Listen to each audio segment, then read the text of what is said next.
Picture this, a movie that kicks off with a bang, an action-packed adventure filled with jaw-dropping visuals, a killer soundtrack, hilarious moments, and performances that'll make you laugh, cry, and everything in between. You know, the kind of movie that makes you sit back and think, wow, I've never seen anything like this. That's exactly what you get with this film. From the very start, it's clear it's not just another run-of-the-mill action comedy movie. But what makes this movie stand out, and how does it hold up in the big 2025? Stick around and we'll jump right into the breakdown.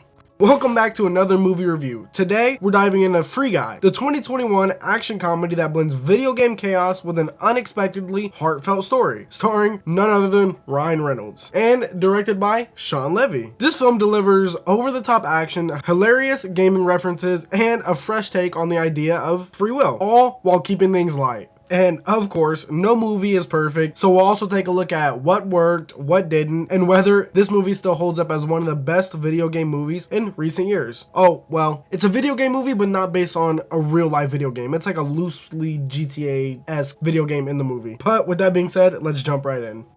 This movie kicks off in Free City, a chaotic open world video game where everything from explosions to car chases and even bank robberies happen at the drop of a hat. Here we meet Guy, a cheerful and optimistic bank teller who lives a simple life within this world. But what's the catch? Guy isn't a player, he's an NPC, and if you're not familiar with video games, this is a non-playable character. Guy is programmed to follow a script day in and day out, with no real life or agency of his own. He's stuck in a repetitive loop, his existence constrained to serving as a background character in a world filled with high action and high stakes drama. Well, at least that's how it seems until Guy starts to question everything around him.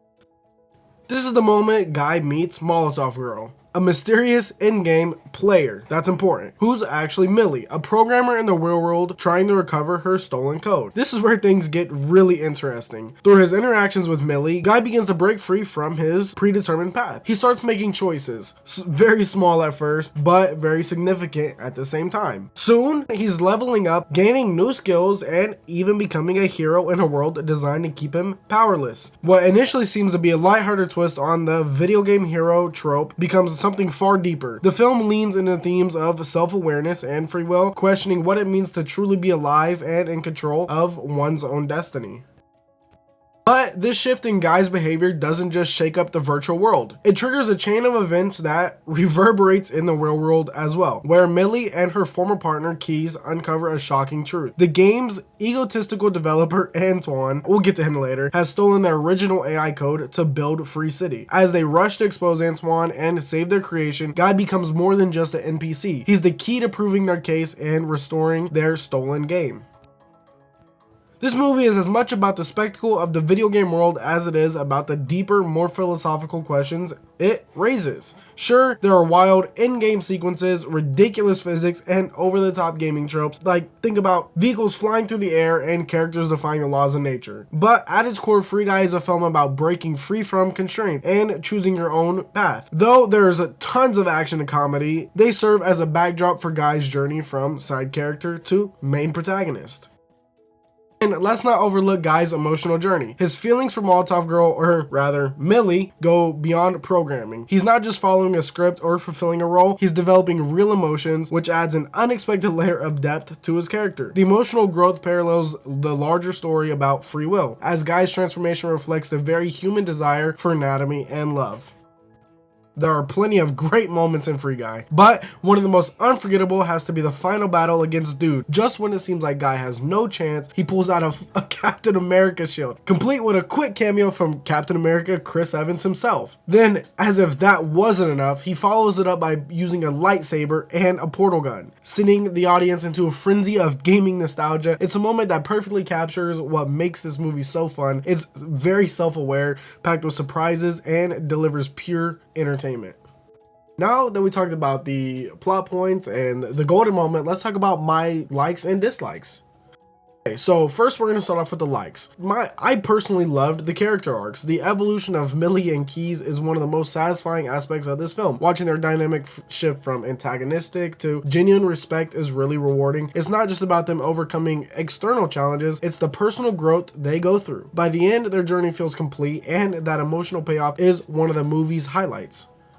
Now, this is an action comedy movie, so we're going to talk about some of the humor and the jokes. The jokes in this film land almost every single time. The humor is sharp, witty, and perfectly timed, whether it's a clever one-liner or a hilarious visual gag. There's no shortage of moments that will have you laughing out loud. The comedy is well balanced, so it never feels overdone or out of place. It's in the midst of all the action.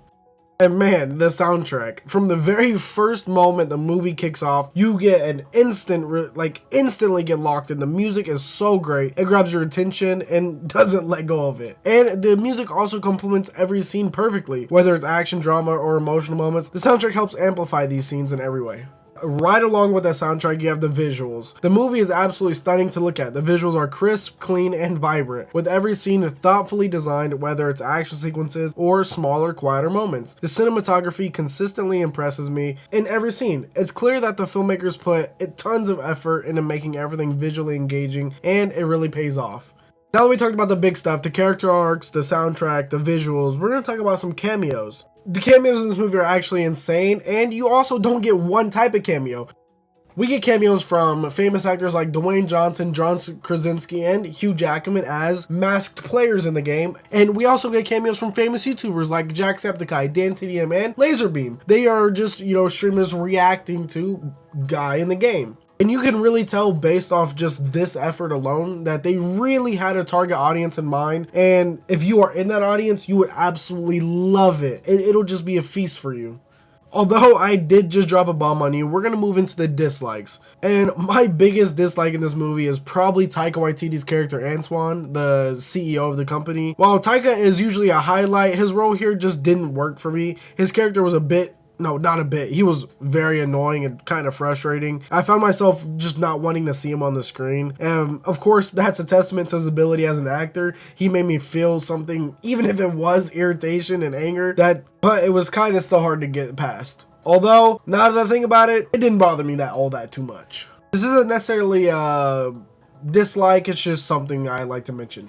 While the movie is a blast overall, it does lean on some well-worn tropes, like the unlikely duo dynamic has been done before, and while it's executed very, very well here, it's not exactly groundbreaking. It's the kind of storyline you've seen in other movies, but the strong performances and unique premise make it all feel very fresh.